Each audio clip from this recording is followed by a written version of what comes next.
Am I right? Let me ask you one question today. Do you remember the baby version of you? Do you? Okay, the silence is speaking for itself. Can you label the flaws of your baby version? Yeah, if I ask you the same question today, you can probably parrot out a list of flaws that you think you have. I can definitely do a podcast on mine. But for this little one, I have no words. Well, because we were not born with the list of flaws that we think we have today. Which means this list got created somewhere along the way. Long before we learned anything like flaws existed, we started learning something else. We learned what gets us loved, what gets accepted, what gets approved. And we started mending our behaviors accordingly. We started hiding our imperfections. This is the picture of the 6-year-old me after falling down a flight of stairs. And yes, I got a big scar on my forehead. I remember one of my older relatives being like, "Oh my God, this girl, she keeps falling. If she looks like this, how will she find a husband?" Well, can you see it today? And even if you can, it's faintly visible. My partner loves it and it doesn't matter anymore. Do this one thing. Imagine yourself standing in front of a mirror, except this mirror has a tinted film. So you can see your reflection, but you can see it in different colors. Red, yellow, blue.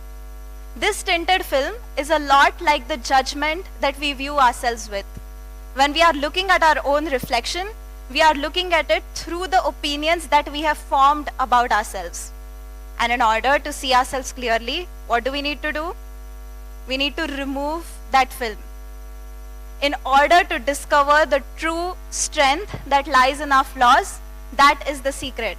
Removing the film and starting to see the reality for what it truly is. And that's exactly what we are going to do here today in just 5 steps. So I'm kind of going to step into my facilitator mode and do an activity with you which you can follow along. Okay, so imagine this table and we start with a question. What is your flaw? Now it's not as simple to answer that. Let me tell you a story about the first time that I took a true good look at myself. I was a few months into my facilitation journey and I was supposed to have a call with my partner to discuss a regular work problem. And in a typical Pranoti way, I was prepared. Actually, I stand corrected. I was over-prepared. I had all of my notes together, and once the call started, I was like, these are the things that are working out for me. These are the things that are not working out for me. And I had a detailed action plan about how I would like to improve step by step. And I kept yapping about it for 10-15 minutes straight. After that, I took a pause because I couldn't say anything anymore. And he was just looking at me. He gave me a very calming smile and he asked me one question. Pranoti, what if you are not prepared? Crickets. And this awkward silence kept choking me until I gathered the courage to finally see the reality for what it was. What was I so afraid of? I was afraid of letting myself down. I was afraid of not being perfect. And why was it a flaw? Because it was making me put on a mask. It was causing me to not be real. It felt like I was performing all the time. And on a side note, it was also making me very unrelatable to others because I couldn't express vulnerability. I couldn't express my weakness. So yes, listing down perfectionism as a flaw. But now let's look at where does it come from? Because I wasn't born with perfectionism as a flaw. How is that possible? Long before I learned anything like perfectionism even existed, my lovely baby sister was born. And as a typical elder sibling, I felt a little ignored at times. I wanted attention, and being perfect was the greatest way to achieve it. I was being a straight-A, studious, sincere student, a gem for my teachers. I was being a loyal, caring, loving friend who was always willing to put others' needs before mine. I was being an obedient, disciplined, independent, and mature daughter, making my parents proud.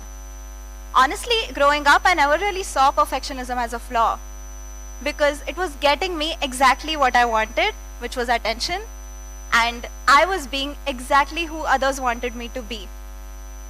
Being perfect on all the fronts was making me feel like the queen of the world. It was great until I realized that it wasn't so real anymore. The thing is, just like clouds have silver linings, flaws have golden linings too. So, perfectionism was not all bad. It was serving me in multiple ways. Ask yourself, how are the things that you call flaws serving you? For me, it makes me a very reliable partner. It makes me an independent individual who can take anything that life throws at her and still emerge successful on the other side. It was making me a great resource manager because I would struggle asking for help. And it was also making me a very dependent and a competent teammate that everyone wanted to have on their team. See, there are so many positives to something that we think is a flaw. Well, now we look at the flip side of it. What was it costing me? Taking the pressure to be perfect all the time was costing me trust, especially trusting others that they won't run away even if they see my flaws. It was costing me the depth in relationships. It was causing burnout because I would struggle asking for help. And it was also costing me boundaries.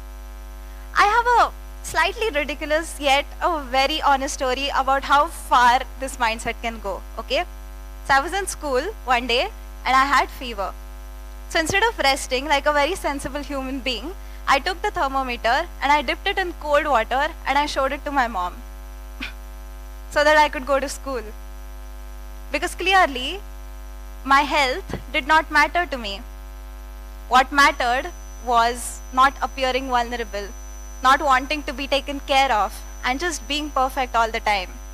And well, we don't want the mindset to go that far. That is why taking something called balanced action is necessary. Now, how do we do that? How do we take balanced action? Taking balanced action is a lot like organizing your closet. You know the clothes that you want to keep. You know the ones that are not fitting you anymore, and it's time to discard them. Our flaws are a lot like that. You know the pros that are serving you, the cons that are costing you, and that's where the work begins. And what did I do about it? I sat down with the past version of myself who was badly hurt, the one that wanted attention and didn't get it at the time that she wanted it. And I asked her, what was it that you wanted? Was it love? Was it safety? Was it care? Was it acceptance? Because it's okay to want all of these things. They are the core principles of being human. Actually, they are what make us human.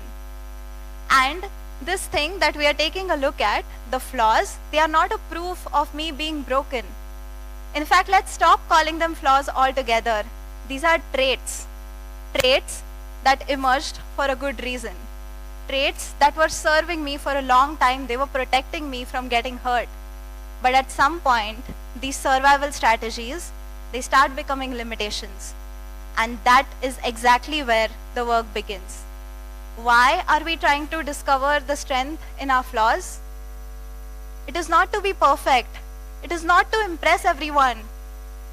But it is to take the courage and become more of ourselves with each passing day. We have talked a lot about flaws today. We have seen at different perspectives. We have tried to understand different viewpoints around it. But now, we have done most of this work together. So it's time for all of us to take the action and take this to the finish line. Thank you so much.